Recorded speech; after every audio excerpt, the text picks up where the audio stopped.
할렐루야. 오늘 예배사역위원회 헌신 예배 다시 드려야 될 것 같아요. 왜 다시 드려야 되는지는 곰곰이 생각을 한번 해보시고 나중에 또 말씀드리겠습니다. 그냥 제가 미리 말씀을 못 드렸기 때문에 그랬으리라고 생각이 들어요.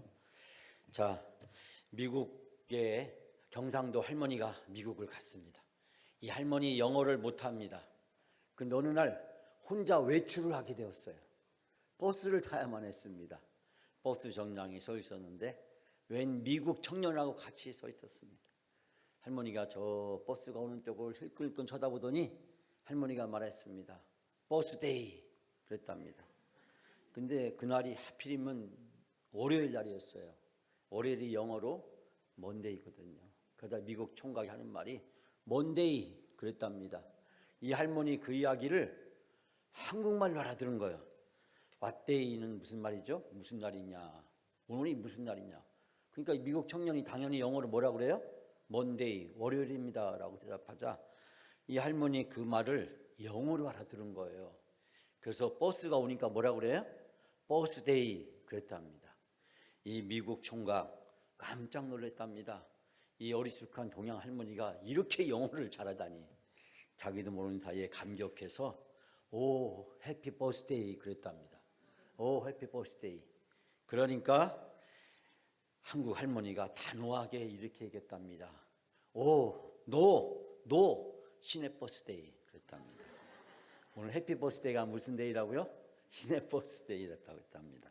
제가 왜 이야기했냐면 예배는 하나님과의 영적인 커뮤니케이션입니다. 예배는 하나님과 영적인 커뮤니케이션. 우리가 지금 하나님과 영적인 커뮤니케이션을 하고 있잖아요. 자, 우리가 이웃과의 커뮤니케이션은 전도고, 또 외국에 가서 안 믿는 사람과 커뮤니케이션하는 것은 선교고, 또 우리 성경과의 커뮤니케이션은 교육이라고 하고, 또 목회자와 교인 간의 커뮤니케이션을 우리는 목회라고 이야기합니다. 이 커뮤니케이션 다른 말로 뭐죠? 소통이라는 뜻이죠. 통한다라는 뜻입니다. 오늘 저는 여러분들에게 우리는 통하고 있는가 그 이야기를 하고 싶어요. 하나님과 통하고 있는가, 또 예배 기획자이자 디렉터인 저하고 통하고 있는가, 또 우리 장로님과 우리 권사님 여러분들이 다 뭐예요? 예배 사역자들과 우리가 소통하고 있는가 그 이야기를 하고 싶습니다. 자, 오늘 본문에 보니까 예수님이 어디에 가셨어요? 우리 예경호 사님이 잘 읽어주셨는데 어디에 가셨어요? 사마리아 가셨잖아요. 사마리아 우물가에서 예수님과 사마리아 여인이 만났어요. 여기에서 뭔가 일이 생기기 시작하죠. 무슨 일이 생겼어요? 대화가 있게 돼요. 이 대화. 이 사마리아 여인과 예수님과의 만남을 통해서 대화가 시작되는데 그 대화의 주제는 뭐였죠? 대화의 주제는 뭐였어요? 대화의 주제는 여러분이 잘 알고 있죠. 수없이 들은 얘기죠. 교회학교 때만 하죠. 여기 계신 분 아무나 일어나서 한 5분 동안 이 본문을 이야기하라면 못할 분이 다 없을 거예요. 여러분, 처음에 예수님과 이 사마리아 여인과의 대화의 주제는 구원에 관한 문제였어요. 그죠? 구원에 관한 문제. 어떻게 구원받느냐. 근데 이 여인의 문제가 거기서 등장합니다. 처음에 예수님이 이 여인과 대화를 하면서 지역의 문제, 인종의 문제, 성의 문제들이 종교의 문제가 등장하지만 그러나 그 대화를 하는 중에 이 여인의 사생활에 관한 문제가 나옵니다. 예수님은 그걸 꿰뚫어 보시고 계시고 그 이야기를 하기 시작했어요. 그러자 어떻게 됐습니까? 이 여인이 화제를 바꿉니다. 무슨 문제로 화제를 바꿨을까요? 오늘 우리가 함께 봉독한 우리 예경사 읽어주신 20절 이하에 보면 이 여인이 나오는 중요한 장면 전환의 쟁점을 전환시킵니다. 그건 뭐였어요? 예배는 어디에서만? 예루살렘에서만 드려야 되는 문제냐. 이 얘기를 딱 꺼내죠. 자, 이 이야기가 우리가 보기에는 아무것도 아닌 문제인 것처럼 보이고 단순한 문제처럼 보지만 당시 이 사마리아 사람과 유대인 사이에 이 문제의 토론이 시작됐다는 것은 이것은 아주 극렬하고 아주 쟁점이 부각되는 심각한 대화였다는 사실을 알 수 있게 됩니다. 왜냐하면 양쪽이 한 발도 양보할 수 없는 그런 막다른 골목에서 누가 하나가 굴복하지 않으면 이 대화가 끝나지 않는 그런 대화였어요. 왜? 예루살렘에서 예배 드린다고 주장하는 유대인들의 입장에서는 예루살렘 이외에서 예배를 드려도 된다고 하는 이 사마리아인들의 주장은 받아들일 수가 없는 것이었고, 사마리아인들의 입장에서는 예루살렘만 주장하는 저 유대인들의 주장을 도저히 용납할 수 없는 것이죠. 왜냐하면 그것은 뭘 부정하는 거예요? 사마리아인의 모든 예배와 삶을 부정하는 것이 되기 때문에. 그러나 유대인들의 입장에서 보면 오직 예루살렘에서만 예배를 드린다고 주장하는 이 주제는 결국 사마리아인들 전체를 다 부정하는 것이 되고, 그것은 유대인으로서 자기 자신들의 정체성과 신앙을 지키는 절대 무오한 유일한 길이라고 생각했기 때문에 이걸 어려운 말로 예배 전쟁이라고 이야기합니다. 예배 전쟁. 이 예배 전쟁에서 살아남느냐 지느냐 이기냐는 것은 사느냐 죽느냐의 문제였다는 것이에요. 예배 논쟁, 예배 전쟁 하나 문제. 이 예배 전쟁은 이 고대 교회부터 시작해서 현재까지도 지속적으로 계속되고 있습니다. 이 예배 전쟁에서 지면 이단으로 몰리는 거예요. 이단으로 몰리기 때문에 이 예배 전쟁은 선택과 타협이 가능하지 않는 거예요. 그걸 지면은 우리의 모든 걸 다 잃어버리게 되고 나는 이단으로 전락하게 되는 거예요. 예루살렘에서 예배 드린다? 근데 예루살렘 이외의 곳에서 예배를 드릴 수 있다? 예루살렘 입장에서, 유대인 입장에서 보면 다 사입이고 이단이고 그 사람들은 용납할 수 없는 거짓된 거예요. 근데 사마리아인 입장에서 예루살렘에서 예배 드릴 수 있다? 아니, 세금은 안 되고 배돌은 안 되고 왜 다른 곳은 왜 안 되는 거야? 우린 지금 그렇게 하고 있는데.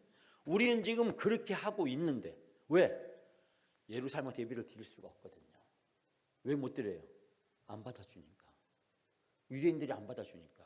너희들은 피가 부정한 사람이야. 이방인 사람들이 어울려 살고 결혼하고 이방인 문화를 받아들이고 타협하고 하는 너희들이 같은 세속주의자는 우리처럼 유일한 하나님의 선택의 보증을 받고 있는 우리 유대인의 입장에서는 도저히 용납할 수 없는 것이었고, 바벨론 포로 이후에 특히 유대인과 이 사마리아 사람과의 갈등이 수없이 계속됐다는 걸 작년 후반기에 여러분은 저한테 귀가 아프게 들었습니다. 산발락과 도비아를 비롯한 이 사마리아 총독과 그 사마리아 세력을 대변하는 사람들은 철저하게 예루살렘 중심주의, 예루살렘 지상주의에 대한 강력한 반발을 했고, 그로 인해서 목숨을 건 싸움을 수백 년 동안 지속해왔다라고 하는 거죠. 즉 다시 말하자면 예수님이 이 사마리아 사람과 이 대화가 있는 이 예루살렘이냐 아니냐라는 문제는, 이 예배 전쟁은 생사를 건 싸움이 수백 년 동안 계속되었다. 이 싸움은요, 훗날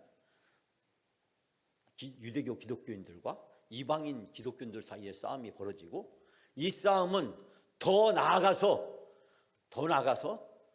동방교회와 서방교회의 싸움이 벌어지고, 그 이후에 바로 로마 카톨릭과 그리고 거기에 반발해서 나온 프로테스탄트, 우리가 말하자면 종교개혁 이후에 종교개혁자들 사이에서 싸움이 벌어지고, 종교개혁자들도 결국 쭈빙글리파냐 낙스파냐 아니면은 칼빈파냐에 따라서 목숨을 건 싸움이 벌어지고, 세계 역사를 공부해보시면 조금 알겠지만 독일에서는 30년 전쟁이니 무슨 전쟁이니 장미 전쟁이니 하면서 수없이 일어난 그 많은 전쟁의 밑바닥 속에 무엇이 있다고요? 예배 전쟁이 잠재되어 있었다라는 것입니다. 내가 드린 예배만이 유일한 예배고 다른 예배는 예배로 받아들일 수 없다고 하는 예배 전쟁, 그 예배 전쟁이 바로 영국에서 또 광범위하게 또 진행되어서 훗날 성공회가 탄생하기도 하고, 영국에서 청교도들이 미국에 오기도 하고, 미국에 온 그 청교도들과 훗날 거기에 상륙한 장로교파들과 또 감리교파들과 또 제세례파들이 미국에서 예배 전쟁을 가지고 주도권을 가지고 싸우게 되고, 이 과정에서 열린 예배, 구도자 예배가 등장하게 되고, 이 예배가 한 30년 전부터 전 세계적으로 영향을 미치면서 예배 전쟁의 새로운 국면과 전환점을 만들어내고 있는 것을 보게 됩니다. 제가 좀 어렵고 복잡한 얘기를 잠깐 말씀드렸는데, 이 예배 역사를 하나로 관통하고 있는 흐름은 예배 전쟁이라는 거. 예배 전쟁은 누가 옳고 정당한 예배냐? 이것은 다른 모든 예배를 부정하는 것이 된다라고 하는 것입니다. 여러분, 우리 아시다시피 사무엘 이후에 이 사사기 시대의 종말을 고하면서 이 벌어졌던 그 수많은 이 갈등과 대립은 무엇이었습니까? 결국 예루살렘이냐 아니면 바알이냐 문제였잖아요. 하나님이냐 하나님 이외의 신도 가능하느냐는 문제였고, 이것은 우상숭배와 불순종의 문제와 연관되었고, 남북 왕조의 멸망과 함께 바벨론 포로 생활로 이어져 가고, 바벨론 포로 생활에서 귀환한 이스라엘 백성들이 다시 유다 공동체를 재건하면서 사마리아인들과 치열한 예배 전쟁을 벌이게 됐다. 오늘 본문의 배경에는 바로 이런 무시무시한 예배 전쟁에 대한 소용돌이가 몰아치고 있었다라는 것을 발견하게 됩니다. 여기에서 오늘 전 세 가지를 오늘 본문에서 얘기를 간단하게 하고, 그리고 나서 우리 영광교회 예배 5대 전략에 대해서 말씀드리고자 합니다. 첫 번째는 예배는 예수 그리스도의 영적인 만남이다. 이 여인이 누굴 만났어요? 예수님을 만남으로써 이야기가 시작됩니다. 여러분 25절 26절 다 같이 함께 봉독합니다. 여자가 이르되 메시아 곧 그리스도라 하는 이가 오실 줄을 내가 아노니 그가 오시면 모든 것을 우리에게 알려주리이다. 예수께서 이르시되 내게 말하는 내가 그라 하니시니라. 아멘. 저는, 여자가 말합니다. 저는 그리스도라는 메시아가 오실 것을 알고 있습니다. 그분이 오시면 저희에게 모든 것을 다 알려주시겠죠. 즉 그분이 오시면 예배 전쟁에 대한 해답을 주시겠죠 라고 대답합니다. 그러자 예수님이 뭐라고 말씀하십니까? 내가 말하는 내가 그라. 말이 좀 어렵죠? 이 말이 뭐냐면 너와 말하고 있는 내가 바로 그 사람이다. 내가 바로 그 사람이다. 네가 지금 메시아가 오실 것을 알고 있다. 메시아가 오면 이 예배 전쟁에 관한 최종적 결론을 가르쳐 줄 것이다. 어디서 예배하는 것이 옳은지, 어떻게 예배하는 것이 정답인지, 우리가 예배를 어떻게 드려야 되는지를 그 메시아가 가르쳐 주실 것이다 라고 여자가 이야기를 합니다. 여자는 정확히 알고 있었습니다. 그러나 여자는 중요한 것 하나 모르고 있었습니다. 바로 자기 앞에 있는 사람이 바로 그 메시아라는 사실을 몰랐고, 예수님은 그 여인에게 단도직입적으로 결론적으로 피할 수 없는 질문을, 대답을 던져주십니다. 내가 바로 그 사람이다. 여러분, 예배는 예수 그리스도를 아는 거예요. 우리 예배는 예수 그리스도를 통해서 완성되고 예수 그리스도를 통해서 이루어졌습니다. 우리는 예수 그리스도를 통해서 하나님 앞에 나아갈 수 있게 되었습니다. 구약에서는 5대 제사와 7대 절기가 있었습니다. 레위기, 예배 지침서라고 제가 말씀드렸잖아요. 시편 5개의 두루마기로 되어 있고 오경적 구조로 되어 있는 시편은 예배 자료집이다. 기도와 말씀과 찬양으로 하나님께 예배를 드린다. 우리 모든 예배가 기도와 말씀과 찬양으로 구성되어 있다라는 것입니다. 그래서 예배 자료집이에요. 제가 에스라의 시대에 스룹바벨 성전을 재건하면서 당시에 있었던 예배 자료들을 모아서 오늘날 우리 시편과 같은 것으로 편찬하게 되었다라는 얘기를 제가 말씀을 드렸는데, 그래서 구약의 오경처럼 예배도 오경적인 형태를 가지고 시편이 5권의 책으로 되어 있다라는 얘기예요. 지금 우리가 1편을 나가고 있는데 1편부터 42편까지가 창세기 시편의 1권에 소득된 말씀이죠. 자, 여기서 중요한 것은 이 구약의 예배 지침서라고 할 수 있는 레위기, 이 레위기는 5대 제사가 되어 있죠. 번제, 소제, 화목제, 속건제, 속죄제. 여기서 보면 이 화목제가 가운데 있고, 이 번제와 소제, 번제와 소제는 인간이 죄의 문제를 해결하는 것이고, 속건제와 속죄제는 사람과 어떤 물건 사이에 또 물건과 물건에 관한 문제를 해결하는 것입니다. 이 가운데 화목제가 있다는 사실을 우리가 주목해야 됩니다. 자세하게 설명할 수는 없겠지만, 자, 이 5가지 제사는 결국 인간이 하나님 앞에 나아가는 방법을 가르쳐주고 있죠. 우리가 하나님께 나아갈 때 뭐를 해결해야 돼요? 죄의 문제를 해결해야 돼요.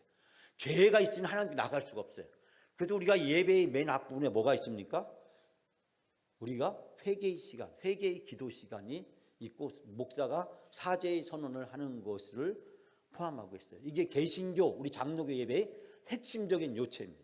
이것이 없는 주일 예배는 장로교 예배가 아닙니다. 그 예배 앞부분에 있어요. 이걸 가지고 일부 비예전적인 이런 어떤 예배적 형태를 중요하게 생각하자는 그런 교파에서는 이 목자가 가톨릭 신부를 대체하려고 하는 거냐, 왜 목자가 가톨릭 신부처럼 왜 속죄의 기도를 하느냐라고 이야기하지만, 목자가 하는 게 아니라 모든 회중들에게 하나님 앞에 속죄할 수 있고 나갈 수 있는 기회를 주는 거죠. 자, 이 5대 제사는 하나님과 우리 사이의 죄의 문제가 해결되고 죄의 문제를 해결해 나갈 수가 있죠. 성전에 들어간 물두멍에 정결케 하는 의식을 갖죠. 가톨릭도 성당에 들어가면 그 앞에 있는 성수에 찍어서 자기를 정결케 합니다. 그것이 바로 성전에서 나온 것이고 구약 성경에서 나온 것이죠. 우리가 하나님 전에 나와서 기도할 때 앞부분에, 기도 앞부분, 오늘 돌아오는 수요일 날 기도 방법, 기도 매뉴얼에 대해서 제가 구체적으로 설명할 건데, 거기에 두 번째 요소에 가장 중요한 것이 뭐냐면, 하나님 앞에 나갈 때 우리의 죄를 회개하고 사함을 받아야 된다는 거죠. 그러나서 도고와 간구, 기도로 이어져 가는 거죠. 그것이 없이는 기도가 나갈 수가 없는 거죠. 왜? 하나님과 우리 사이에 죄의 문제를 해결해야 되기 때문에. 그래서 이 5대 제사, 하나님과 우리 사이의 문제를 해결하는 것이고, 7대 절기, 7대 절기는 봄부터 시작해서 겨울까지 하나님이 우리에게 어떻게 우리를 구원해 주시고 어떻게 은혜를 베풀어 주셨는지, 유대인들이 애굽에서 나올 때부터 가나안 땅에 들어가서 수확을 거둘 때까지 그 모든 과정에서 하나님이 어떻게 인도해 주시고 어떻게 도와주시고 은혜를 베풀어 주는지를 생생하게 경험하게 하는 거죠. 우리는 5대 제사와 7대 절기를 주일 예배와 그리고 그리스도일이라고 할 수 있는 대강절, 성탄절, 그 다음에 사순절, 그 다음에 부활절, 성령 강림절, 삼위일체 주일, 지금 삼위일체 주일이 계속되고 있죠. 이번 주 11째 주가 진행되는데, 이 삼위일체 주일까지 해서 11월 말 대강절이 시작될 때까지 이 하나님의 절기, 그리스도의 절기가 우리에게서 계속되고 있는 것을 경험하게 됩니다. 이것을 통해서 우리는 그리스도가 또 하나님이 우리를 어떻게 사랑하셨는지 그것을 생생하게 우리의 삶에서 재현하는 것입니다. 결국 예배의 본질은 하나님 예수 그리스도와의 영적인 만남이다. 예수 그리스도를 아는 것이 예배의 출발이다라는 사실을 알 수 있게 됩니다. 즉 예수 그리스도 없이 우리의 예배는 성립되지 않는다. 왜? 우리는 예수 그리스도의 십자가의 구속과 부활에 우리 기독교 예배는 기초하고 있기 때문에. 그래서 매 주일 드린 예배를 뭐라고 한다고요? 작은 부활절이라고 한다. 초대교회는 매 주일마다 작은 부활절로 드렸다. 우리가 매 주일마다 천국잔치를 하는 이유는 뭐예요? 예수님이 부활한 날이기 때문에. 저의 깊은 뜻을 알아주시면 좋겠어요. 반찬 몇 가지를 차린 안 차리냐가 중요한 것이 아니라 주일마다 어떻게 하면 천국이 되게 할 거냐. 우리 온 교인이 여기에 관심을 기울여야 돼요. 아침 11시부터 시작해서 오후 3시까지, 오후에 끝날 때까지 이 시간만큼이라도 어떻게 하면 이 모든 순서가 천국이 되게 할 것이냐. 천국을 경험하고 천국을 맛보고 날마다 천국이고 오늘도 천국이고 내일도 천국이고, 그것이 그리스도인이 살아가는 삶의 중요한 목표 중에 하나잖아요. 이것이 예수 그리스도의 부활 기초에서 시작되고 있다. 유대인들은 아직까지도 창조 기념일을 지키고 우리는 부활 기념일을 지키는데 그들은 율법과 안식일에서 벗어나지 못하고 있는 안타까운 모습을 발견하게 됩니다. 예수 그리스도는 우리의 예배의 출발이자 예배의 완성이고 예배의 모형이고 예배의 전부다. 예수 그리스도 그분이 이 천국 잔치, 이 부활절마다 철저하게 그의 죽으심과 부활하심이 또 그 감격과 기쁨이 우리의 삶에서 재현해야 된다. 그러므로 매 주마다 우리는 천국 잔치, 부활의 감격과 기쁨을 다시 회상하고 경험하는 축제고 잔치가 되어야 된다. 한국 교회의 가장 치명적인 문제는 뭐냐면 주일 예배를 형식화시키고 주일날 예배를 장례식화시키고 주일날 되면 다 심각한 표정을 짓고 거룩한 표정을 지으면서 기쁨도 없고 감격도 없고 은혜도 없는 형식적인 매너리즘에 빠져서 주일 예배를 반복하고 있다. 주일날 천국을 맛보지 못하는데 부활의 감격과 기쁨이 없는데 그런 교인이 어떻게 세상을 나가서 세상을 변화시키며 세상 속에서 어떻게 예수 그리스도를 증거할 수가 있겠어요? 내가 천국을 맛보고 천국을 경험하고 천국에 풍덩 빠져 있어야, 그런 내가 나가야 내 얼굴이 전도지가 되는 거고, 오늘 오전에 말씀드렸지만 내 얼굴이 하나님 얼굴이 내려다는데 죽을 상을 짓고 앉았고, 심각한 표정을 짓고 장례식처럼 근엄하게 예배드리고 그러고 다시 세상 속에 나간다면 그런 그리스도인이 어떤 변화를 유도해낼 수 있겠냐라고 하는 것입니다. 예수 그리스도의 부활, 그분과의 만남, 그분의 생애가 우리 주일 예배의 전부다라고 하는 것입니다. 두 번째는 예배의 본질은 성령과 말씀으로 예배하는 것이다 라는 겁니다. 23절 24절 다 같이 봉독합니다. 아버지께 참되게 예배하는 자들은 영과 진리로 예배할 때가 오느니라. 곧 이때라 아버지께서는 자기에게 이렇게 예배하는 자들을 찾으시니라. 하나님은 영이시니 예배하는 자가 영과 진리로 예배할지니라. 아멘. 자, 여기에서 영과 진리로, 영은 뭡니까? 성령이고, 진리는 무엇입니까? 말씀입니다. 우리는 성령과 말씀으로 예배를 드리는 것입니다. 그러면 예배의 본질과 핵심은 바로 이 성령과 진리를 따라서 예배를 드려야 된다. 이 영과 진리를 하니까 이 말이 애매모호하게 이것을 마치 신비적인 것으로 해석하면서 초월적인 것으로 간주하면서 쉽게 접근할 수 없는 범상한 것으로 구분하면, 그럼으로써 이 예배를 신비주의화시키는 사람들의 의도와 노력이 수없이 반복되었음을 부정할 수 없습니다. 이 말씀은 명백하게 하나님은 영이시기 때문에 예배한 자가 영과 진리로 예배해야 된다는 것은 우리가 바로 성령과 진리로 예배를 해야 된다. 하나님은 예배하는 사람들을 찾으시고 하나님은 영이시기 때문에 예배드리는 사람은 성령과 진리로 예배를 드려야 된다라고 하는 것입니다. 성령의 인도하심이 없이 우리는 하나님께 영광으로 드려주셨어요. 예배라는 게 뭡니까? 내 것을 드리는 거잖아요. 하나님의 주인 되심을 받아들이는 거잖아요. 내 것을 포기하는. 여러분, 어떻게 자기 것을 내려놓을 수가 있어요? 수십 년 살아왔는데 변화가 안 되는 이유는 성령을 받아들이지 않기 때문에, 하나님 말씀을 진리로 받아들이지 않기 때문에 우리는 예배를 수없이 반복해도 아무런 변화가 일어나지 않는 것입니다. 그 다음, 예배의 본질을 뛰어넘어서 예배의 결과는 행동과 변화된 삶으로 나타나는 것이다. 28절부터 30절까지 다 같이 봉독합니다. 여자가 물동이를 버려두고 동네로 들어가서 사람들에게 이르되 내가 행한 모든 일을 내게 말한 사람을 와서 보라. 이는 그리스도가 아니냐 하니 그들이 동네에서 나와 그 예수께로 오더라. 아멘. 여러분, 이 여자는 무엇하러 왔습니까? 물을 길러 왔습니다. 근데 뭘 버려두고 갑니까? 물을 깁는 것을 버려두고 갑니다. 이 여자분의 삶의 목적이 바뀌었다는 거예요. 삶의 목적이, 물 길어서 먹고 사는 게 이 여자분의 전부였는데 먹고 사는 것보다 더 중요한 인생의 목적이 생겼다라고 하는 것입니다. 그게 뭡니까? 29절이 나오잖아요. 사람들에게 가서 얘기합니다. 와서 보라, 와보라. 뭐라고 그래요? 이는 그리스도가 아니냐.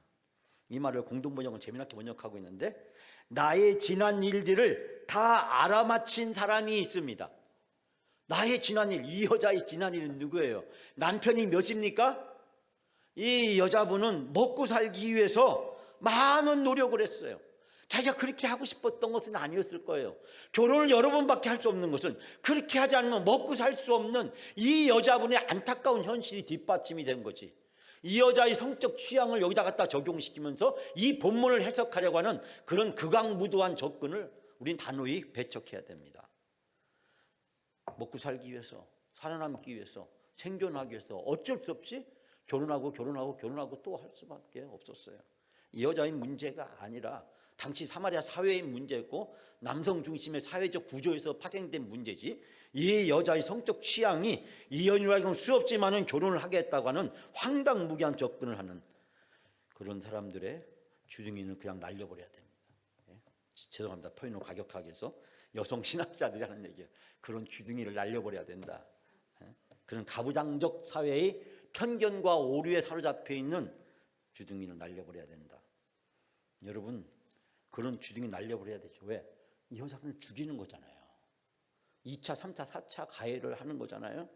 근데 이 여자분이 뭐라고 얘기합니까? 그분이 그리스도인지도 모르겠습니다 라고 이야기합니다. 그러자 동네 사람들이 몰려 나왔다는 거 아니에요? 동네 사람들이 다 모여들어서 예수님 앞에 왔다라고 이야기하고 있습니다. 여기서 이 여인은 예수님을 만나서 영과 진리를 발견하게 되었고, 예배란 예루살렘에서 사마리아에서 드리는 것이 중요한 것이 아니라 그리스도께 드리는 것이 예배의 본질이자 핵심이라는 사실을 깨닫게 되었다. 예배에 대한 새로운 인식과 목적을 갖게 되었다. 새로운 이해를 갖게 되고 예배에 대한 이 여인의 패러다임이 확 바뀌었다라는 것을 알 수 있게 됩니다. 지금까지는 사마리아에서 예배를 드려야만 된다고 생각했어요. 그러나 유대인을 만나면서 유대인들은 예루살렘에서만 예배를 드린다고 생각했어요. 이 충돌할 수 없는 이 막다른 골목에서 예수님을 통해서 해법을 찾게 됩니다.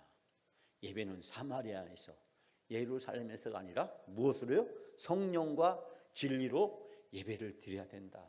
하나님은 그런 예배자들을 찾으시고 그 사람들의 예배를 받으신다. 지금까지 살아왔던 신앙과 삶의 그 뿌리가 통두리째 무너지면서 새로운 예배에 대한 틀이 생겨나기 시작했습니다. 이 모든 것이 무엇으로 가능했어요? 예수 그리스도 그분을 만남으로써 가능했고, 예수 그리스도 그분을 통해서 이 여인은 변화가 되었고, 예수 그리스도를 통해서 새로운 목적이 갖게 되었고, 물동이를 버려두고 사람들 앞에 나가서 내가 그분을 만났다. 사람들을 그분 앞에 초청을 하게 됩니다. 예배를 드려서 삶이 변화한 것입니다. 뒤집어서 말하자면 예배를 드렸는데 아무런 변화가 없다면 예배에 실패한 것입니다. 내가 지난주에 예배를 드렸고 이번 주에 예배를 드렸는데 지난주 이번 주 달라진 것이 아무것도 없다. 나는 이번 한 주일 동안 영적인 삶에서 실패한 것입니다. 기도를 많이 했는데 내 삶에서 변화가 없다. 내 생각에 변화가 없고 내 언어에 변화가 없고 내 말과 행동에 변화가 없다. 난 여전히 불평 불만과 다른 사람의 시기와 질투와 그리고 다른 사람을 향해 정죄하고 비난하는 행위를 여전히 반복하고 있다. 나의 예배는 실패한 것이고 기도는 실패한 것이고 나는 나의 종교적 의로움을 만족시키기 위해서 사두개인 바리새인들처럼 나의 의를 충족시키기 위해서 예배를 드리고 기도한 것이지 하나님께 예배를 드린 것이 아니다라고 하는 것입니다. 성경을 많이 읽고 공부했는데 삶에 아무런 변화가 일어나지 않았다. 나는 예배에 실패한 것이다. 이 여인은 예배에 성공했어요. 성공할 때 물동이를 버려두고 자기를 정죄하고 손가락질하고 비웃고 조롱했던 그 왼수 같은 사람들을 찾아가서 그 주둥이들을 주먹으로 날려버린 것이 아니라 그들에게 구원으로 초청합니다. 예수 그리스도, 나를 찾아오셔서 나를 변화시킨 예수 그리스도, 나에게 구원과 감격과 기쁨을 주신 그 예수 그리스도, 그분을 초청하고 있는 것을 발견하게 됩니다. 여러분과 예배를 드렸다면 우리 생각이 바뀌어야 돼요. 우리 말이 바뀌어야 됩니다. 행동이 바뀌어야 돼요. 20년 전, 10년 전, 5년 전, 1년 전, 한 달 전, 일주일 전과 내가 여전히 예배를 계속 반복하고 있는데 내가 똑같다라고 생각한다면 나의 예배가 실패한 것이고 기도가 실패한 것이고 성경 말씀을, 하나님 말씀을 받아들이지 않았다는 것을 스스로 자인한 꼴이 된다는 거예요. 우리 생각이 바뀌어야 돼요. 우리 말이 바뀌어야 돼요. 우리 행동이 바뀌어야 돼요. 이 여인은 변화됐습니다. 손가락질 당하던 이 여인이, 이 마을에서 아무 쓸모없던 이 여인이 이젠 사람들을 예수 그리스도 복음으로 초청하는 사람으로 바뀌게 됩니다. 오늘 오전에 제가 시편 27편 말씀하면서 하나님의 얼굴을 구하자. 저는요 이 말을 이렇게 다시 번역하고 싶어요. 우리 얼굴을 하나님의 얼굴로 갈아엎자. 강남의 성형외과 원장님이 좋아할 것 같아. 예? 우리 얼굴을 하나님의 얼굴로 갈아엎자. 예? 교회 와서 인상 쓰고 신경질하고 짜증내고 소리치고 분내고 시기하고 질투하고 이건 아니잖아요. 이건 달라야 되잖아요. 우리는 다르게 살아야 되잖아요. 예? 우리는 교회 안에 달라야 되잖아요. 예배는 끊임없이 갱신돼야 됩니다. 여러분 그런 말 들어봤죠? 예배가 갱신된다는 것이 무엇을 얘기합니까? 물이 흘러가지 않으면 썩듯이 예배도 변하지 않으면 성도의 영성이 죽고 교회는 침체에 빠진다. 오늘 영광교회 예배는 갱신되고 있는가? 제가 이제 본질적인 질문을 던집니다. 영광교회 예배는 갱신되고 있는가? 변화하고 있는가? 영광교회 예배는 하나님이 원하시는 성령과 진리로 예수 그리스도 그분께 온전히 예배하고 있는가? 영광교회 예배는 성도들의 삶의 변화를 어떻게 만들어낼 것인가? 전 여기에서 부질없는 얘기를 한마디 하고 넘어가려고 합니다. 부질없는 얘기를 하는 것에 시험 들지 마세요. 저는 여러분의 담임 목사이자 당회장이고 위임 목사입니다. 근데 가끔 보면 저희 영적 리더십과 권위를 인정하지 않으려고 하는 사람들이 있어요. 제가 다 갈아엎고 갈 수 있지만 인내하고 참고 또 참고 인내합니다. 법적인 행정적인 모든 권한을 가지고 할 수 있지만 참고 인내하고 기다립니다. 여러분이 이 김명찬이라는 목사를 대충 다 알고 있어요. 저는 제가 쓸데없는 얘기라고 하는 것은 유치한 얘기를 하는 건 지금부터 하는 얘기입니다. 저는 제가 충분한 목회자로서 신학적인 전문성을 가지고 있다. 저는 10개 교회 이상에서 목회를 했고 몇백 명부터 몇만 명까지 교회에서 목회를 했고, 제가 어떻게 보면 영광교회가 제가 목회하는 교회 중에서는 제일 작은 교회고, 지금까지 목회했던 교회 중에서 제가 설교하는 회중도 영광교회가 제일 작은 교회고, 제가 명석회 때 2만 명도 놓고 설교도 하고 했었으니까 그런 걸 여러 차례 했지만은 전 서울부터 대전 또 일산까지 많은 교회에서 목회 경력을 30년 동안 목회를 했습니다. 어쨌든 간에 제가 서강대학교에서 예배학으로 제가 석사학위 논문을 했고, 장신대에서 예배설교학으로 박사학위 논문을 했습니다. 저를 가르쳤던 분은 언젠가 소개했지만 지금 장신대 총장에 있는 김문용 교수님, 주안교회 주성주 목사님이 저희 지도교수셨고, 소망교회 김경진 목사님이 저의 또 주 가르침, 이 세 분한테 저는 예배 설교학을 배웠습니다. 저는 석사 박사 공부하는데 10년 이상의 시간이 걸렸고 많은 학비가 들었습니다. 저는 후에 신학대학 예배 설교학 교수가 됐어요. 공부했다고 다 신학대학 예배 설교학 교수가 되는 것은 아니고, 외국에서 공부하는 박사들이 수없이 많지만 그 중에 아주 일부만 신학대학 교수가 됩니다. 제가 총회 목회연구소 소장을 했고 수십 번의 세미나를 기획하고 행사들을 개최했습니다. 언니가 한번 보여줬죠. 제가 왜 이 이야기를 하냐면 지금서부터 하려고 하는 이야기를 꺼내기 위해서 이 이야기를 하는 것입니다. 우리 예배가 어떻게 바뀌어야 되느냐라는 문제에 있어서 저는 약간의 저의 교만함을 내려놓아야겠지만 이 분야에 있어서 충분한 연구와 실전적 경험을 가지고 있었고, 수많은 학생들과 목회자들을 훈련시킨 실질적인 경험들을 가지고 있었다라는 것을 여러분들에게 말씀을 드리려고 하는 것입니다. 그렇기 때문에 지금부터 제가 하는 예배 갱신의 5대 방향에 대해서 제가 여러분들이 말씀을 드릴 때 이 담임 목사의 이 제안에 대해서 여러분이 긍정적으로 또 믿음으로 받아들여 줬으면 좋겠습니다. 근데 여러분은 가만히 보면 이런 형태가 있어요. 아닌데요 라고 거부하는 분이 계세요. 마음속으로. 두 번째는 못해요 라고 불순종합니다. 세 번째는 안 돼요 라고 반대를 합니다. 아닌데요, 못해요, 안 돼요. 저는 그렇게 말하시는 분이 있으면 저를 담임 목사로 인정하지 않는 것이고, 제가 지금까지 쌓아왔던 신학적 또 목회적 모든 것들을 부정하는 것밖에 되지 않는다라고 생각을 합니다.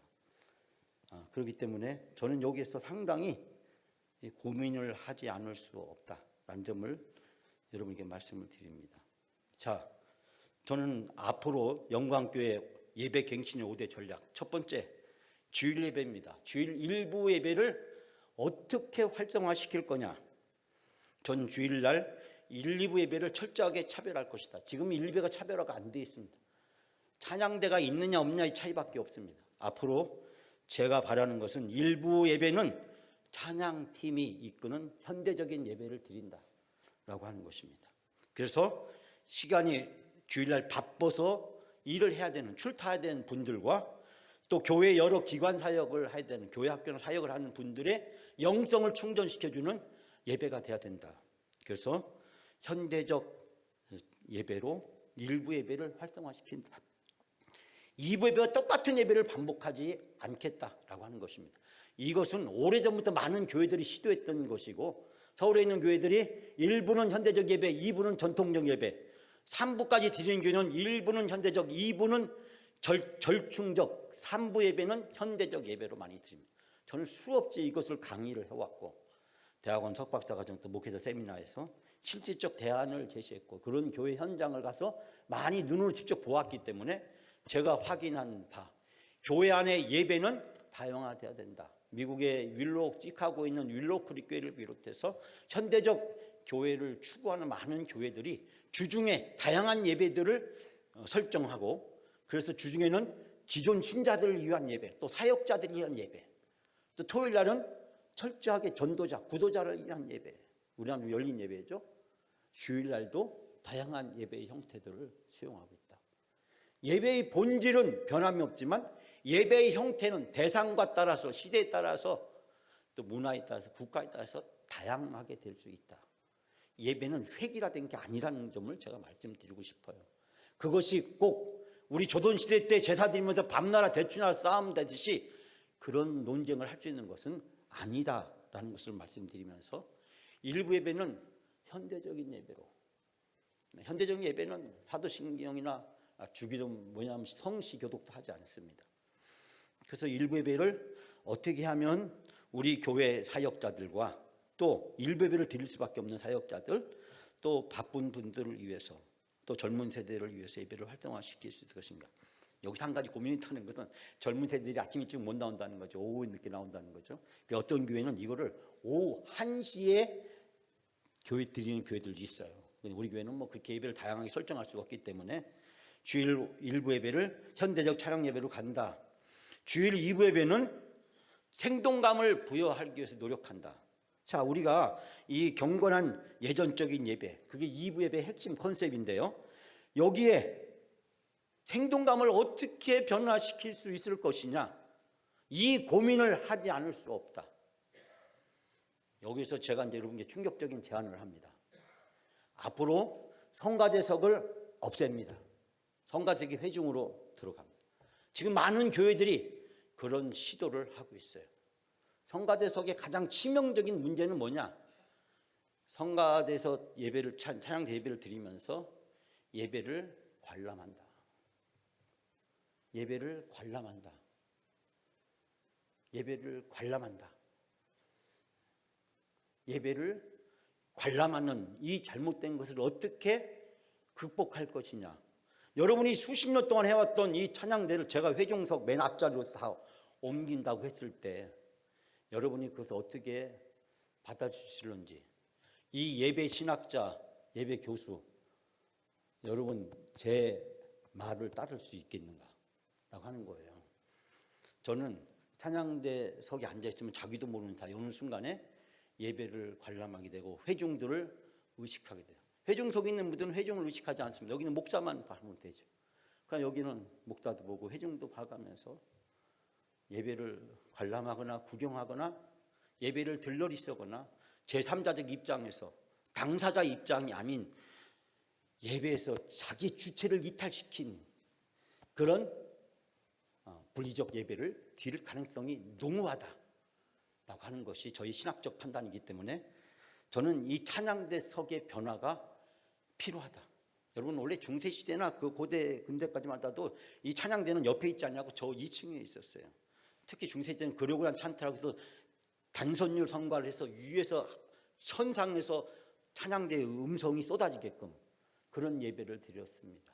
이게 미국에 건너가면서부터 찬양대가 이렇게 형성이 됐는데, 어쨌든 이 음악 지상주의가 교회 안에 뿌리를 잡으면서 우리가 성가대라고 하는 그 음악이 주가 되는 하나님보다는, 그래서 요즘은 이제 성가대라고 하고 찬양대로 이름이 바뀌었지만, 그러나 저는 회중석으로 돌아가야 된다라고 생각을 합니다.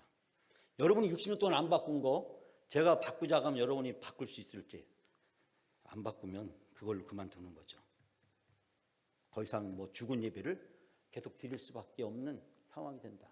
목사님, 우리 60년 동안 해왔는데 왜 바꾸려고 그러세요? 제가 예배 신학자잖아요. 제가 아니라는데, 여러분은 예배 전문가가 아니신데, 지금까지 60년 동안 경험해온 것만 가지고 그게 전부라고 주장하거나 나온다는 것은 저에 대한 모든 것들을 인정하지 않고 부정한 것으로 간주할 수밖에 없다라고 저는 판단을 할 수밖에 없습니다. 그래서 이 갱신이라고 하는 것이 쉬운 게 아니에요. 힘든 거예요. 어려운 거예요. 결단해야 돼. 과거를 잘라내야 미래를 향해서 갈 수 있기 때문입니다. 성남교회도 바꿨습니다. 성남교회도 회중석에서 합니다. 그 예배 앞부분 다 나와 일어서서 합니다.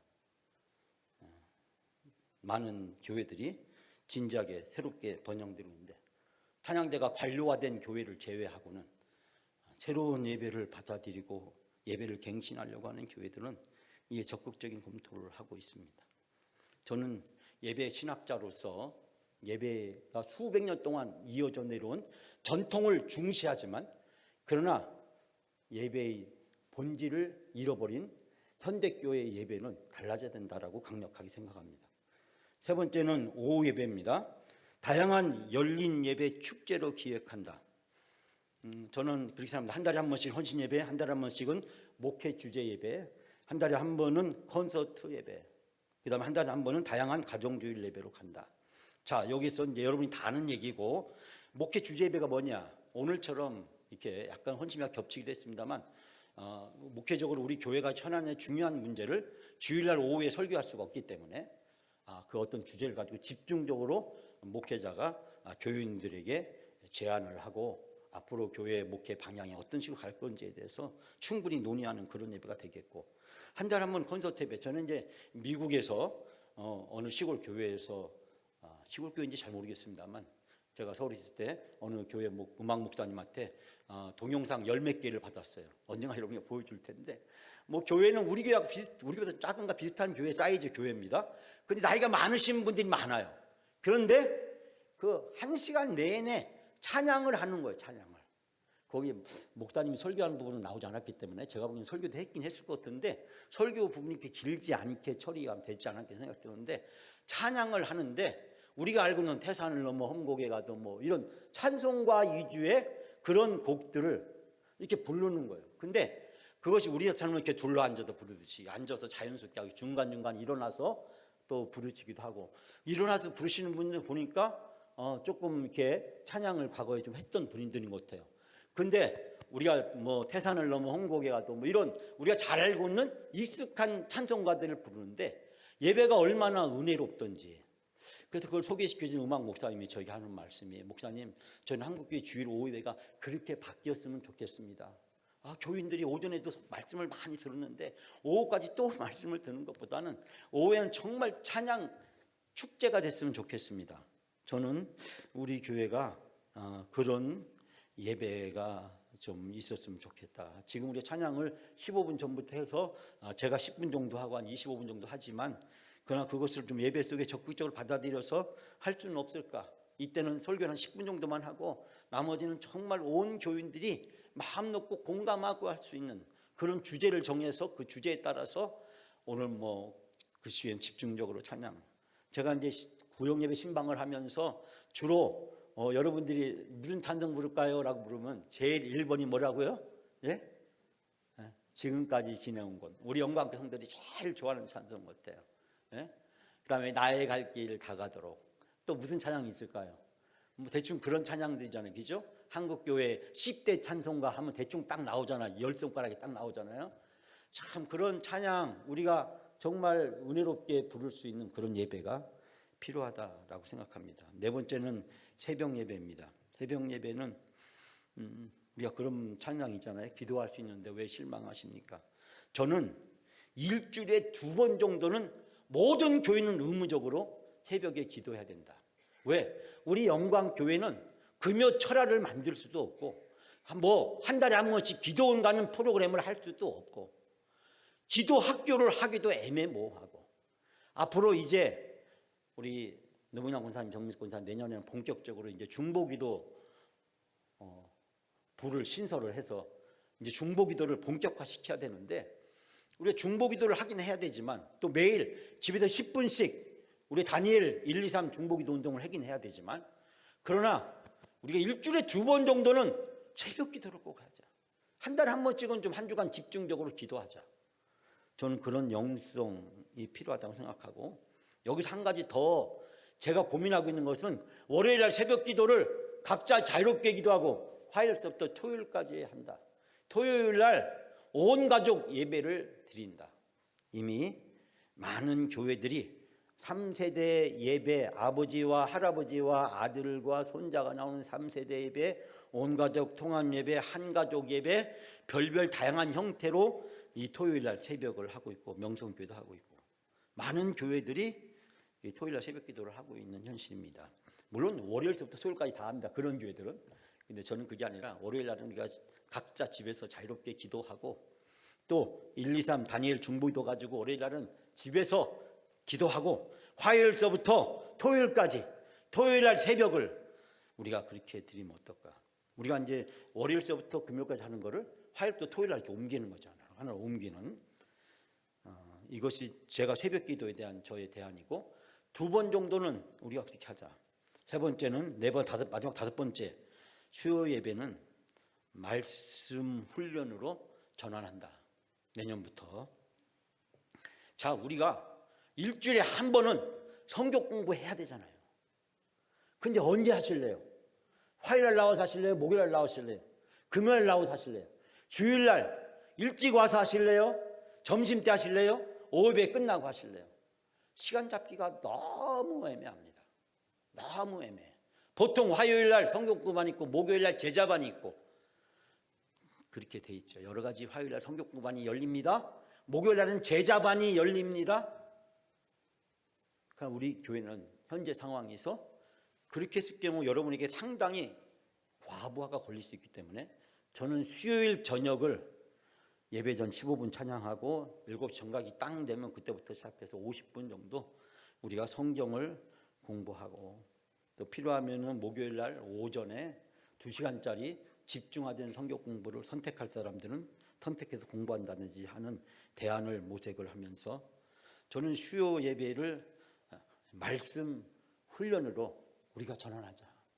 모든 예배는 주일 예배에 전념해서 집중하고 새벽 예배는 기도에 집중을 하고 제가 설교를 새벽에 조금 줄일 생각을 지금 고민을 계속 하고 있습니다. 어떻게 줄여야 될지 고민하고 있는데 지금 15분 설교하고 있는데 이 15분 설교를 어떻게 잘 유지할 것인가.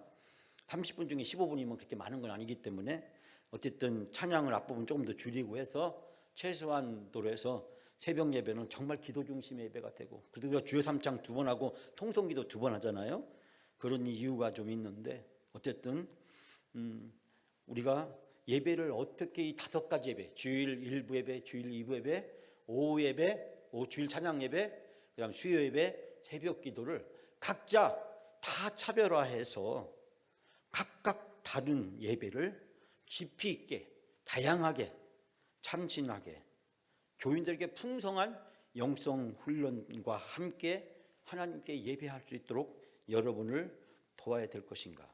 이것은 갑자기 나온 것은 아니고 제가 목회와 신학 두란노에 이거에 대해서 제가 글을 쓴 적도 있고 목회자들 수없이 많은 세미나도 하고 학교에서 세미나도 하면서 많은 목회자들과 토론하고 또 연구하고 또 심화시켰던 내용을 오늘 영광교회의 현실에 맞게끔 제가 여러분들에게 짧은 시간에 지금 제안을 하고 있습니다. 이제 제 설교를 마무리를 해야 되는데요. 예수님은 새로운 예배를 제안하셨습니다. 그것은 예루살렘도 아니고 사마리아도 아니다.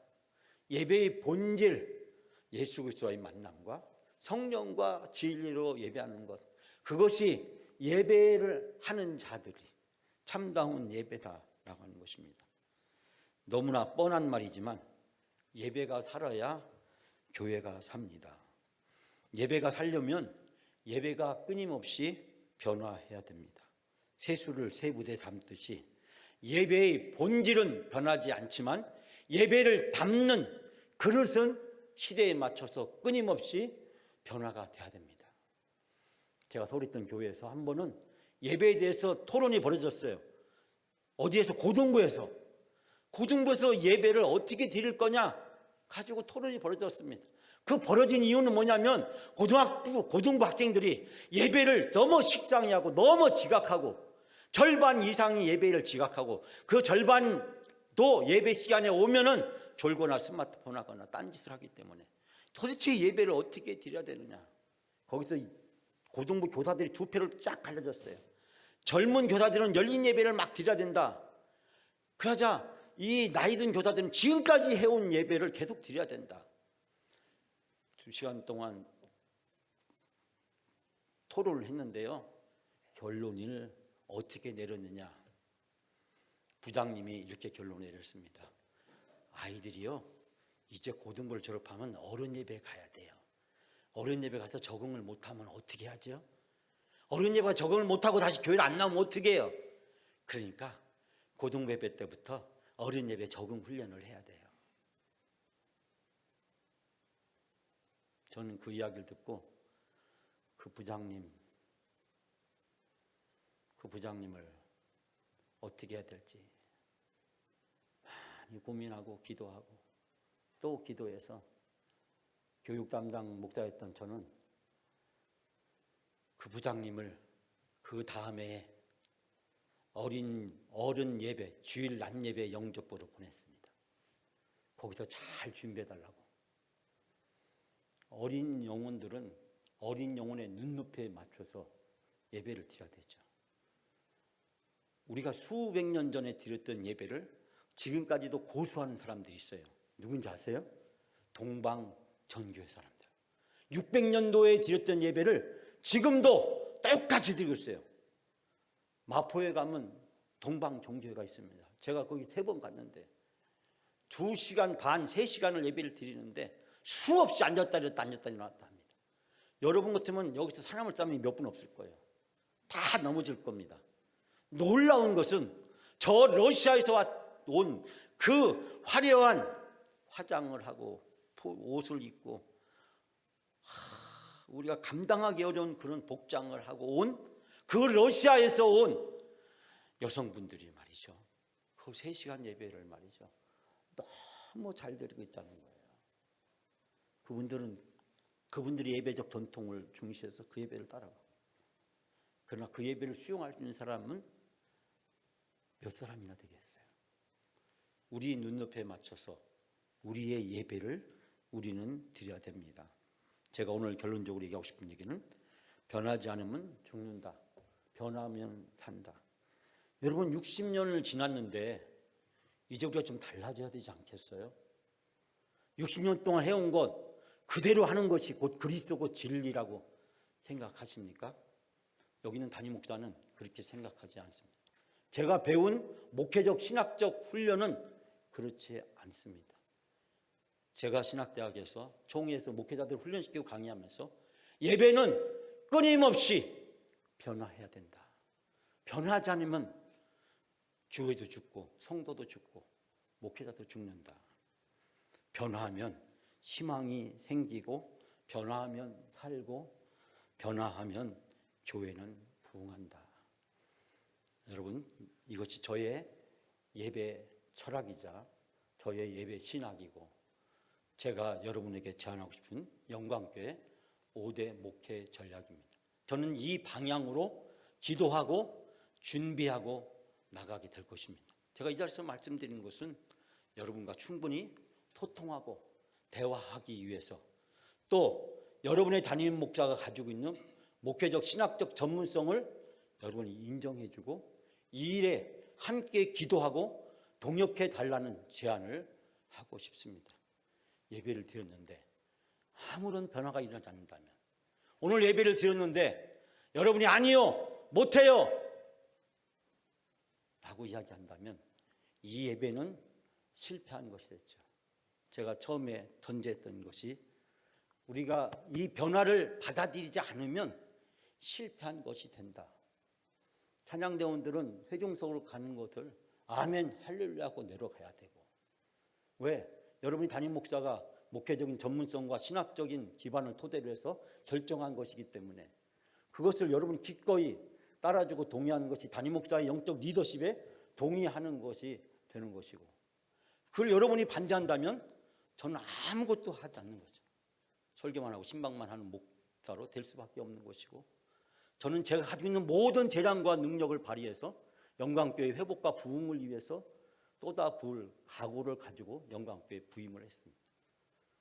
여러분, 이런 담임 목사의 예배 철학에 관한, 예배 전략에 관한 깊은 생각, 또 많은 고민 끝에 나온 생각, 수없이 다양한 검증을 거친 그 결과들을 여러분이 기쁘게 받아들여 주시고 동역해 주시고 함께 그 감격과 기쁨을 누리게 될 때 우리 영광교회는 이 지역에 있는 다른 어떤 교회들보다도 차별화되고 생동감 있고 하나님이 기뻐하시는 예배로 살아있고 부흥하는 교회가 될 줄 믿습니다. 아멘을 잘 안 하시네요.